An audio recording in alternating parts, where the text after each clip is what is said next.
This morning, what I'd like to think about is the thought, when is a house a home?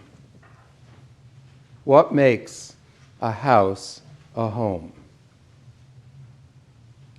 You know, one of the challenges of starting in a new position in a new parish is how you set priorities or goals in that new place with new people.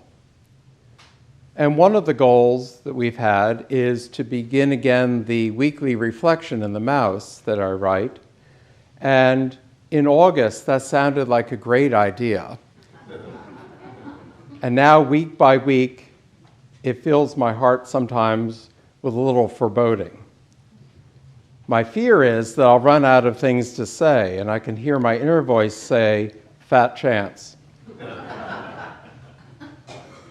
But what is interesting is the balance between the two, and they actually provide a great opportunity for balancing reflections of what's happening in my life and in all of our lives together.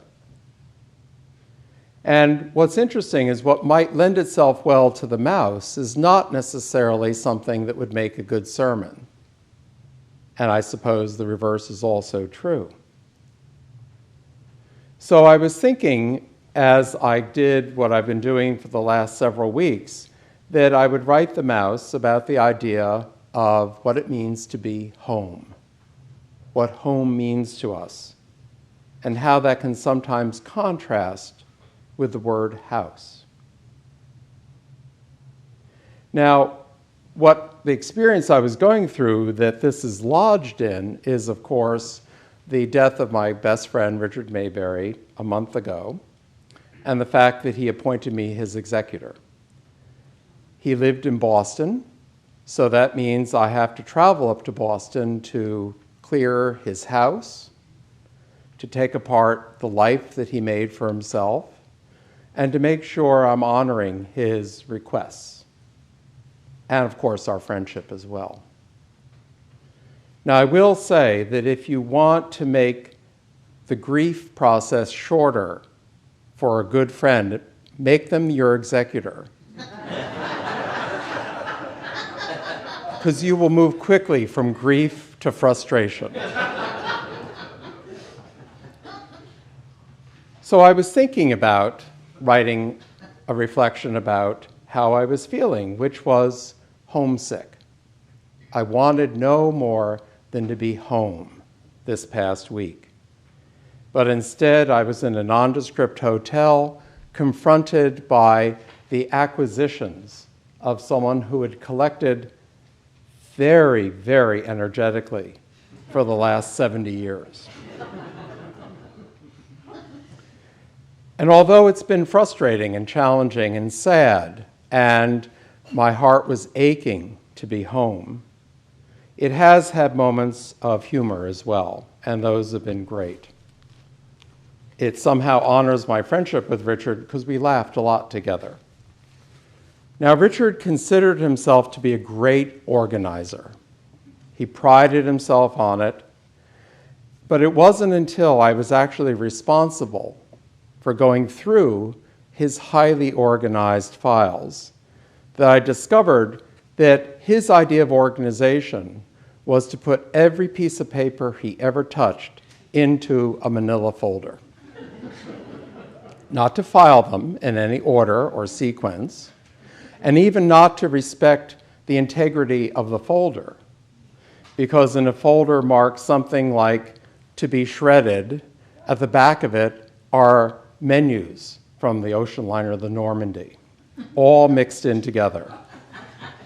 So I had to go through every file, paper by paper, to make sure that there wasn't something important or worth keeping.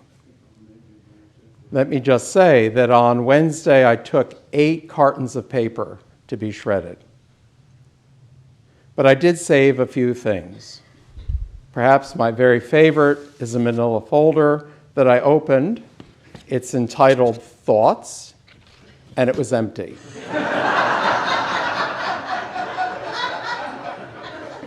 Honestly. Richard had 3 cartons of sermons. and now they are off into the netherworld. But I saved one, which at the time was painful when he told me about it, but it became a great joke between us in the years after.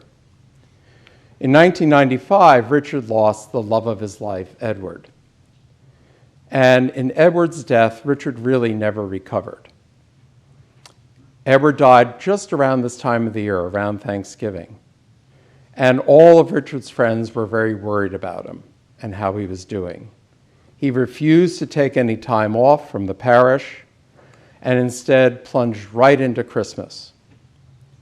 So I said to Richard on Christmas Eve, let's talk after the midnight mass. We'll just check in. We were having lunch the next day, but I said, I want to hear how it went. I'll be thinking of you, of course. So late that night, I called Richard and got him, and I said, how did it go? And he said, it went really well. I said, oh, Richard, I'm so glad. What did you preach about? And he said, the gift of death. I said, Richard, it's Christmas Eve. What did anyone say to you about this? And I have, just so you know, the gift of death sermon.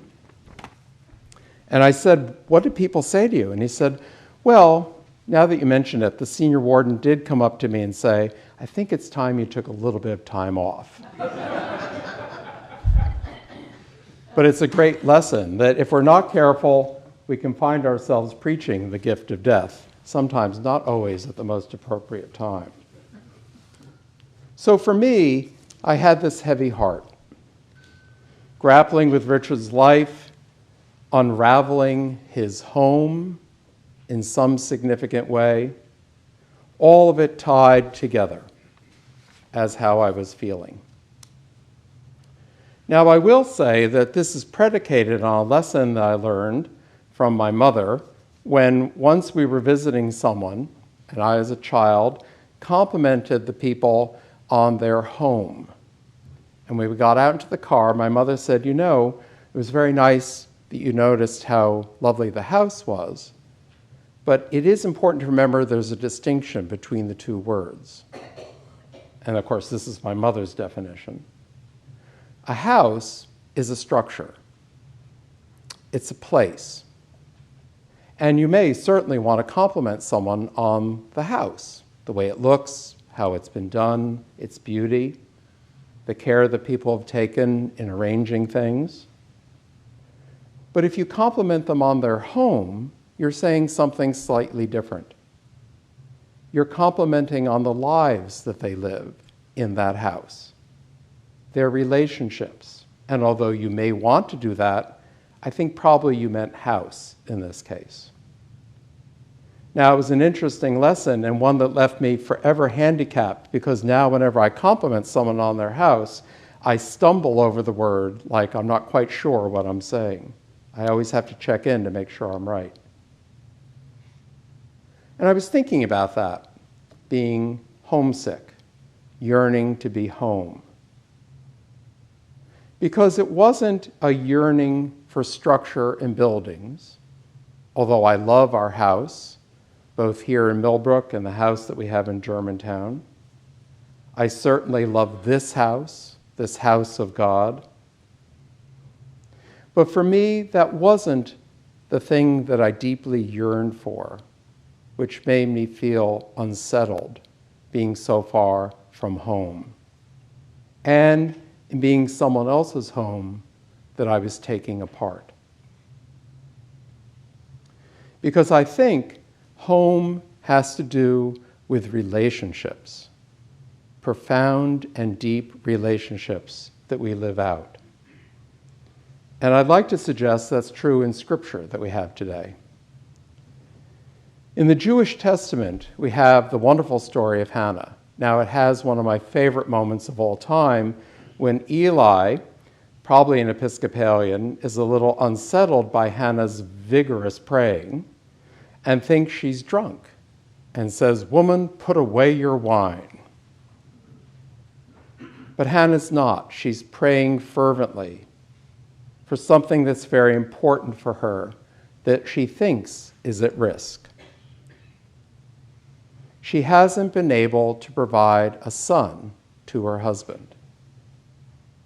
And one of the words that we use in English of the word house is also dynasty or lineage. And so the house of Elkanah is at risk because she has not provided a male heir. And Hannah's obsessed with what she has not been able to do. In her focusing on house, she misses something very significant. She misses the beautiful words of her husband that says, "Don't you realize you mean more to me than 10 sons?" It doesn't land with her. She continues to pray for the thing that will allow the house of Elkanah to continue. And God, in God's wisdom, hears this and provides. But what God provides is not just what Hannah wished, but a profound relationship that becomes the home of the Jewish people. Because Samuel, Hannah's son, becomes the great vehicle for God's work. It's Samuel who then points us to the great kings of Israel, points us to the house of David, and the relationships that then proceed for us as Christians down to Jesus himself. It ultimately is not about the continuity of the house, but the celebration of home. In the second reading from Hebrews, you have a very skillful, sophisticated blending of an image of the temple, the center of Jewish religion of the time, and this new high priest for Christians called Jesus. And Jesus is portrayed in this image as being like the temple itself, like the building. But the writer of Hebrews says it's not the building. It's the relationship with Jesus that we have, and therefore with God. Our home is not in the physical temple, but in Jesus. And then finally, in Mark's gospel, you have Jesus saying that the temple will be torn apart and destroyed. Now, this actually happens in 70 of the Common Era, when the Romans destroy the temple. And it's a great crisis in the religious life of the Jewish people, because the temple had been the center of their faith. It had been the place of the house of God, and therefore the place where people went to experience God.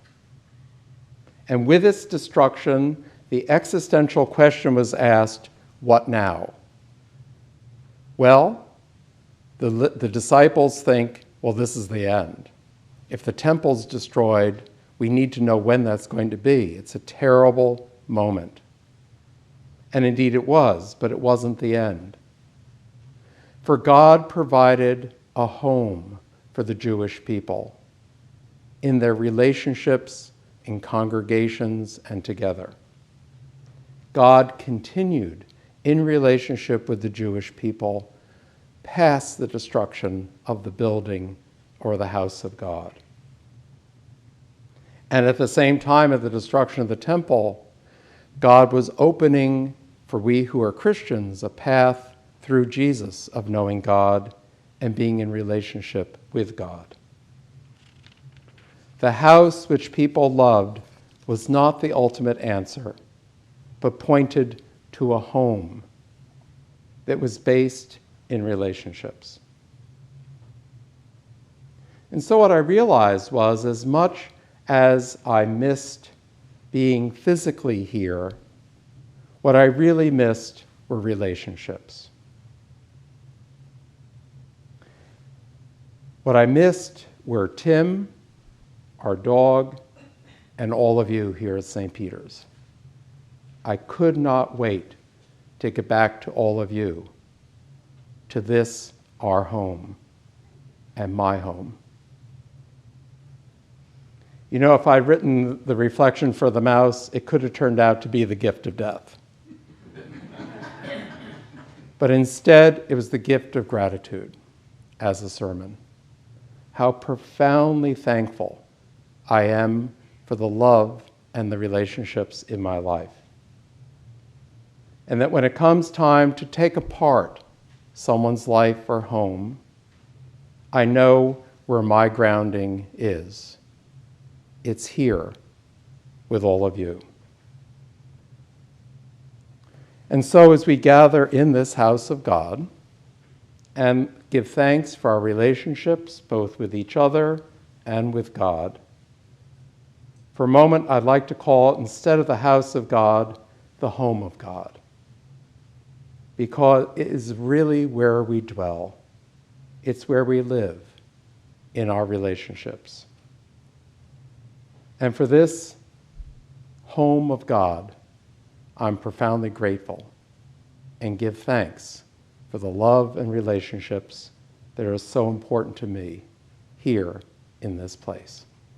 Amen.